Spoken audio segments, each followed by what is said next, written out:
Welcome to మహా tips cooking and tailoring. Hello అందరికీ. చూడండి, క్రాస్ కట్ బ్లౌజ్ అనేది ఎలా కుట్టాలనేది ఈ వీడియోలో నేను మీకు చూపిస్తున్నాను. ముందుగా ఇప్పుడు ఈ వీడియో చూసే వాళ్ళందరూ ప్లీజ్ నా ఛానల్ని సబ్స్క్రైబ్ చేసుకొని లైక్, షేర్, కామెంట్ చేయండి.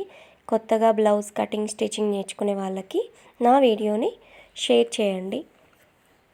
నేనైతే ఇప్పుడు బ్లౌజ్ పీస్లోని లైనింగ్ పీస్ని షేప్ బెల్ట్ని కుడుతున్నాను అనమాట. సో చూడండి, కాటన్ పీస్ అనమాట. షేప్ బెల్ట్లు బ్లౌజ్ పీస్ 2 తీసుకున్నాను. అలాగే లైనింగ్ పీస్ అనేది 1 తీసుకున్నాను. వీడియోలో చూస్తున్న విధంగా షేప్ బెల్ట్లు అయితే రెడీ చేస్తున్నాను, చూస్తున్నారు కదా. ఇలా చాలా ఈజీగా షేప్ బెల్ట్లు అనేటివి కింది సైడ్ ఫస్ట్ 1/2 ఇంచ్ గ్యాప్తో ఇలా స్టిచ్ వేసుకోవాలి. ఎప్పుడైనా షేప్ బెల్ట్లు ఎదురుగా వేరే సైడ్ ఉంటాయి కదా, లెఫ్ట్ అండ్ రైట్ చూసుకొని కుట్టాలన్నమాట. లైనింగ్ పీస్ పైన పెట్టేసుకున్నాను. బ్లౌజ్ పీస్లు 2 ఉంటాయి కదా, అవి కింద 2 పెట్టేశాను. ఇలా షేప్ బెల్ట్లు అయితే ఒక్కొక్కరు ఒక్కో రకంగా కుడతారు. సో నేను కుట్టే విధానం అనేది మీకు చూపిస్తున్నాను. ఒకవేళ మీకు నచ్చితే నేర్చుకోండి. ఒక్కొక్కరు ఒక్కో రకంగా షేప్ బెల్ట్లను కుడతారు. నేనైతే ఇలా కుడతానమాట. సో ఇలా కుట్టేసిన తర్వాత లైనింగ్ పీస్ కాకుండా మిగతా బ్లౌజ్ పీస్ని ఇలా రివర్స్గా తీసేసి స్టిచ్ అయితే వేస్తాను దాని మీద. ఇలా వీడియోలో చూస్తున్న విధంగా స్టిచ్ వేసేసి కరెక్ట్గా లైనింగ్ పీస్ ఎంత ఉందో అంత వీడియోలో చూస్తున్న విధంగా ఎక్స్ట్రా పార్ట్ అనేది కట్ చేస్తున్నాను, చూస్తున్నారు కదా. ఇలా ఎక్స్ట్రా పార్ట్ కట్ చేస్తున్నాను 2 కలిపేసి.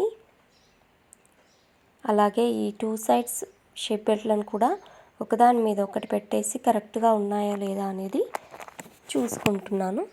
చూడండి, ఒకదాని మీద ఒకటి పెట్టేసి కరెక్ట్గా ఉన్నాయా లేదా అనేది 2 సైడ్స్ ఇలా కరెక్ట్గా ఫోల్డ్ చేసి కట్ చేశాను. ఎక్స్ట్రా పార్ట్ కింద 1/2 ఇంచ్ కుట్టాను కదా, దాని కింది సైడ్ ఎక్కువ ఉంటే తీసేసాను అనమాట. సో ఇప్పుడైతే షేప్ బెల్ట్లు రెడీ అయిపోయాయి. ఎప్పుడైనా మనకు బ్లౌజ్ పీస్ ఇచ్చిన వాళ్ళు వాళ్ళ లైనింగ్ సరిపోకుండా ఇస్తారు కదా, దానికి చాలా కష్టపడాల్సి వస్తుంది. ఈ హ్యాండ్స్కి అయితే మొత్తం 4 అతుకులు పడ్డాయండి. 2 సైడ్స్ ఒక హ్యాండ్కే 4 అతుకులు పడ్డాయి. చూస్తున్నారు కదా మీరు. ఇలా వీడియోలో చూస్తున్న విధంగా హ్యాండ్స్కి అయితే అతుకులు పడ్డాయి. ఇది చాలా పెద్ద సైజు బ్లౌజ్ అనమాట. సో చూడండి, మనకు కస్టమరు లైనింగ్ పీస్ చాలా తక్కువగా ఇస్తే ఎంత కష్టం అవుతుంది మనకు. వాళ్ళు ఇచ్చేది కొద్దిగానే క్లాత్, కానీ దాంట్లో మనము అతుకులు అనేటివి పెడుతూ వెళ్ళాలి. సో చూస్తున్నారు కదా, ఇలా అతుకులు అయితే వచ్చేసాయి. నేను మొత్తం కిందికి కూడా హైట్ తక్కువైందనమాట. ఈ హ్యాండ్స్కి మొత్తం చూడండి 5 అతుకులు వచ్చాయి. సో లైనింగ్ పీస్ అయితే రెడీ చేసేసాను. అలాగే బ్లౌజ్ పీస్లోని హ్యాండ్స్కి కూడా అతుకులు పడ్డాయి. అతుకులు పడ్డాక ఇలా వీడియోలో చూస్తున్న విధంగా లైనింగ్ పీస్ అలాగే హ్యాండ్ పీస్ని ఇలా అటాచ్ చేస్తున్నాను కిందికి 1/2 ఇంచ్ గ్యాప్ తోటి.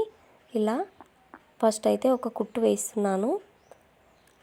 మొత్తం ఈ హ్యాండ్స్ కుట్టడానికి నాకు చాలా టైం పట్టిందండి.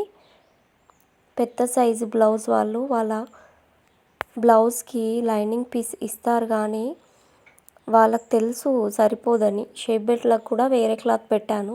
ఏదో ఒక క్లాత్ అతుకులు పెట్టేసి కుట్టేయమంటారు, కానీ మనకు మాత్రం పని బాగా పడుతుంది. ఈ బ్లౌజ్కి మనం తీసుకునే డబ్బులు అన్ని బ్లౌజుల లాగానే తీసుకుంటాము, కానీ వర్క్ మాత్రం 2 బ్లౌజులు కుట్టినంత వర్క్ ఉంటుంది. వాళ్ళకేమో డబ్బులు ఎక్కువ చెప్తే అందరు బ్లౌజ్ లాగే కుడతావు కదా ఎందుకు అని అడిగేస్తారు, కానీ కుట్టే వాళ్ళకు తెలుస్తుందన్నమాట. వాళ్ళు ఇంకా ఈ బ్లౌజ్ని మామూలుగానే కుట్టావు కదా, డిజైన్ ఏం పెట్టలేదు, ఇంకా ఎక్కువ అడుగుతున్నావు అని అంటారు. కానీ చూడండి వర్క్ ఎంత ఉంటుంది. అదే మామూలు బ్లౌజ్ అయితే అసలు ఏ అతుకులు పడవు, డైరెక్ట్గా కుట్టేసుకోవచ్చు. ఒక్క లైనింగ్ పీస్కే హ్యాండ్స్కి 5 అతుకులు పడ్డాయి. ఇది వాళ్ళకి చెప్తే అర్థం కాదు. డబ్బులు ఎక్కువ అడుగుతున్నావు ఏంది, అన్ని బ్లౌజ్ లాగే కుడతావు కదా అని అంటారు. సో కస్టమర్స్ వాళ్ళకు తగ్గట్టు మనం కుట్టాల్సిందే. అన్నీ మీరేమంటారు? ఒకవేళ పెద్ద సైజ్ అయితే బ్లౌజ్కి ఎక్కువ తీసుకోవాలనా లేదా? మీరు తీసుకుంటారా లేదా? ఒకటి కామెంట్ చేసి చెప్పండి. అసలు నేను తీసుకుందామంటే ఒప్పుకోరండి మా దగ్గర. అందుకే పెద్ద సైజు బ్లౌజ్ రాగానే నాకైతే అబ్బా అనిపిస్తుంది. మరి ఓవర్ పెద్దగా సైజ్ అనమాట ఇది. సో చూడండి, 2 హ్యాండ్స్ కుట్టేసిన తర్వాత చంకలోతు అనేది తీసేసాను. తర్వాత 2 షేప్ బెల్ట్లను ఇలా ఫ్రంట్ పీస్ని అటాచ్ చేసేస్తున్నాను. చూడండి, ఫ్రంట్ పీస్ షేప్ బెల్ట్లో ఇలా పెట్టేసి, షేప్ బెల్ట్లు కూడా సైడ్కి కొద్దిగా తక్కువ క్లాత్ ఉంది కాబట్టి ఆ షేప్ బెల్ట్లను కూడా బ్లౌజ్లోని అతుకులు పెట్టేసాను. షేప్ బెల్ట్కి కూడా అతుకులు వచ్చేసాయి అన్నమాట. నేను స్టార్టింగ్లో కుట్టిన తర్వాత షేప్ బెల్ట్లో చివరల కొద్దిగా క్లాత్ అనేది మిగిలింది చూడండి, అది కూడా చూడండి ఇలా అతుకులు పెట్టేశాను. షేప్ బెల్ట్ చూస్తున్నారు కదా, మిడిల్లో ఇక్కడ అతుకు అనేది పెట్టాను. 2 సైడ్స్ షేప్ బెల్ట్లు అనేటివి ఇలా కుడతాను నేనైతే. తర్వాత హుక్స్ పార్ట్ కూడా ఈజీగా కుట్టేశాను. ఇప్పుడైతే బ్యాక్ పార్ట్ అనమాట. సో బ్యాక్ పార్ట్ ఇది కాటన్ కదా, కొద్దిగా ఎలాగో కుచ్చులు ఉందని నేను క్లాత్లు అనేది తీసుకెళ్ళి ఐరన్ చేశాను. సో చూడండి, నేను చివరలా ఇలా కుట్టేసిన తర్వాత మొత్తము ఇది కాటన్ క్లాత్ కాబట్టి కొద్దిగా ఇట్లా కుచ్చులు వస్తుందన్నమాట. సో దాన్ని నేను తీసుకెళ్ళి ఐరన్ చేసిన తర్వాత మీకు చూపిస్తాను. చూడండి ఇప్పుడైతే ఐరన్ చేసేసాను. ఐరన్ చేసిన తర్వాత నీట్గా వస్తుందన్నమాట ఈ జాయింట్స్ అనేటివి. సో ఏ క్లాత్కైనా షోల్డర్కి మనము గల్ల సైడ్ 1/2 ఇంచ్ లోతుకి డౌన్ తీసుకోవాలన్నమాట. స్టిఫ్గా కూర్చుంటుంది ఏ బ్లౌజ్ అయినా.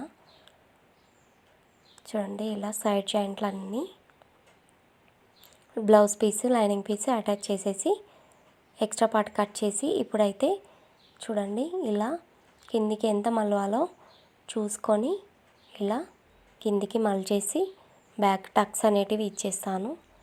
సో కిందికి అయితే ఇలా ఫ్రంట్ పీస్ తీసుకొని సైడ్ జాయింట్లు కరెక్ట్గా ఉన్నాయా లేదా, ఎక్కువ తక్కువ అనేది చూసుకొని కింద మలుచుకోవాలన్నమాట. సో బ్యాక్ టక్స్ అనేది మార్కింగ్ వేస్తున్నాను చూడండి, కరెక్ట్ షోల్డర్ మిడిల్లో మార్కింగ్ వేసుకోవాలి. బ్యాక్ టక్స్ ఇలా మార్కింగ్ వేసుకొని బ్యాక్ టక్స్ అనేటివి ఇచ్చేస్తున్నాను.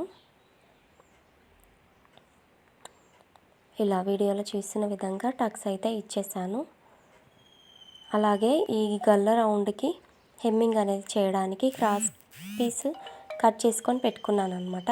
ఇప్పుడైతే ఫ్రంట్ పీస్ బ్యాక్ పీస్కి షోల్డర్స్ అటాచ్ చేస్తున్నాను. చూడండి, ఎప్పుడైనా అటాచ్ చేసేటప్పుడు గల్ల దగ్గర అలాగే షోల్డర్ దగ్గర రఫ్ అనేది ఇచ్చుకోవాలన్నమాట. రఫ్ ఇచ్చుకుంటే మనకు స్టిఫ్గా ఉంటుంది, కుట్లు అనేటివి ఊడు రావన్నమాట.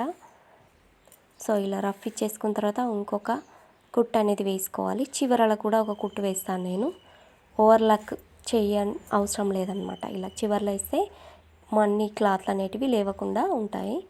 సో హ్యాండ్స్ నేను ఎలా అటాచ్ చేస్తానంటే చూడండి, ఫ్రంట్ బ్యాక్ చూసుకోవాలి. ఇదైతే ఫ్రంట్ తీసుకొని ఇలా రివర్స్ పెట్టుకొని మిడిల్లో నుంచి స్టార్ట్ చేస్తూ ఒక చివరలకు వెళ్ళాలి. వీడియోలో చూస్తున్న విధంగా క్లాత్ కింద పైన కరెక్ట్గా చూసుకొని ఇలా ఒక చివరలకు వెళ్ళి ఎండ్ చేసేయాలి. దీన్ని రివర్స్ చేసి మళ్ళీ మిడిల్లో నుంచి ఇంకొక సైడ్కి తీసుకెళ్ళాలన్నమాట. సో చూస్తున్నారు కదా, చాలా ఈజీగా హ్యాండ్స్ అనేటివి స్టిచ్చింగ్ చేసుకోవచ్చు. ఇలా ఇంకో చివరలా స్టిచ్ చేసిన తర్వాత ఇంకొకసారి ఆ చివర నుంచి ఈ చివర ఒక స్టిచ్ అనేది వేసుకోవాలి. 2 సార్లు కుట్లు వేసుకోవాలన్నమాట. సో చూస్తున్నారు కదా, కరెక్ట్గా కుచ్చులు అనేటివి రాకుండా చూసుకుంటూ వేసేయాలి. ఇప్పుడైతే హ్యాండ్ స్టిచ్చింగ్ అయిపోయింది. 2 హ్యాండ్స్ స్టిచ్చింగ్ అయిపోయిన తర్వాత చూపిస్తాను మీకు. అలాగే గల్లకు హెమ్మింగ్ కోసం ఇలా క్లాత్ తీసుకొని క్రాస్ క్లాత్ తీసుకొని ఇలా కుట్టానమాట. చూస్తున్నారు కదా, హ్యాండ్ తోటి హెమ్మింగ్ చేసుకోవాలి. ఇప్పుడైతే సైడ్ జాయింట్లు చూడండి, బ్యాక్ పార్ట్ ఇలా ఫోల్డ్ చేసుకొని మనకి ఇచ్చిన కొలత బ్లౌజ్ని ఇలా కొలుచుకొని మార్క్ వేసుకోవాలి. ఇలా మార్క్ వేసుకున్న తర్వాత ఫ్రంట్ పీసు హుక్స్ పార్ట్ అలాగే కాజా పార్ట్ కొంచెం ఎక్కువ తక్కువ ఉంటుంది, దానికి ఇలా మార్క్ వేసుకోవాలి. ఇలా మార్క్ వేసుకొని అలాగే హ్యాండ్స్ కూడా ఎప్పుడైనా మనం సైడ్ జాయింట్ చేసేటప్పుడు బ్యాక్ పార్ట్ నుంచి సైడ్ జాయింట్ చేయాలన్నమాట. హ్యాండ్స్ కిందికి రౌండ్ ఎంత ఉందనేది మార్క్ వేసుకున్నాను. అలాగే చంక రౌండ్ కూడా మార్క్ వేస్తున్నాను చూడండి. ఇక్కడ రఫ్ ఇచ్చేసి చంక రౌండ్ కొలుస్తున్నాను చూడండి. చంక రౌండ్ ఖచ్చితంగా ఇలా బ్యాక్ పార్ట్ నుంచి కొలుచుకొని మార్క్ వేసేసుకొని ఇలా ఆ కుట్లు అనేటివి పై సైడ్ ఉండేటట్టు చూసుకొని కుట్టాలన్నమాట. ఒక స్టిచ్ వేసుకున్న తర్వాత 3 స్టిచ్లో పావు ఇంచ్ గ్యాప్తో స్టిచ్ వేసుకోవాలి. రఫ్ ఇవ్వాలన్నమాట. పైకి కిందికి ఎక్స్ట్రా క్లాత్ కట్ చేసి 3 స్టిచెస్ వేసుకుంటాను. పావు ఇంచ్ గ్యాప్ పాదం మందంతో ఇలా స్టిచ్ వేసుకొని చివరలో కూడా ఒక స్టిచ్ వేసేయాలి. నేను కుట్టిన బ్లౌజ్ అయితే తిరిగే లేదండి. ఇంకొకసారి వాళ్ళు అసలు ఏమి కూడా అన్నారు. ఒక్కసారి ఇప్పుడైతే కుట్టినప్పుడు చాలా ఈజీగా అందరికీ నచ్చేస్తున్నాయి నేను కుట్టే బ్లౌజులు. ఎవరు ఇచ్చినా బాగుందని వాళ్ళు ఇంకొక బ్లౌజ్ నాకు తెచ్చిస్తున్నారే కానీ ఇలాంటి వంకలు అనేటివి పెట్టట్లేదు. సో నేర్చుకోండి మీరు కూడా చూసుకుంటూ. అలాగే నా ఛానల్ని సపోర్ట్ చేయండి, సబ్స్క్రైబ్ చేసుకోండి, లైక్ చేయండి, షేర్ చేయండి. మీ ఫ్యామిలీలో ఎవరైనా ఇంట్లో ఉండి బ్లౌజ్ కటింగ్ స్టిచ్చింగ్ నేర్చుకునే వాళ్ళకి నా వీడియోని షేర్ చేయండి. చూడండి, ఇంత పెద్ద బ్లౌజ్ని చాలా ఈజీగా కుట్టేశాను. థ్యాంక్ యూ ఫర్ వాచింగ్ అండి. లైక్ ఇవ్వండి.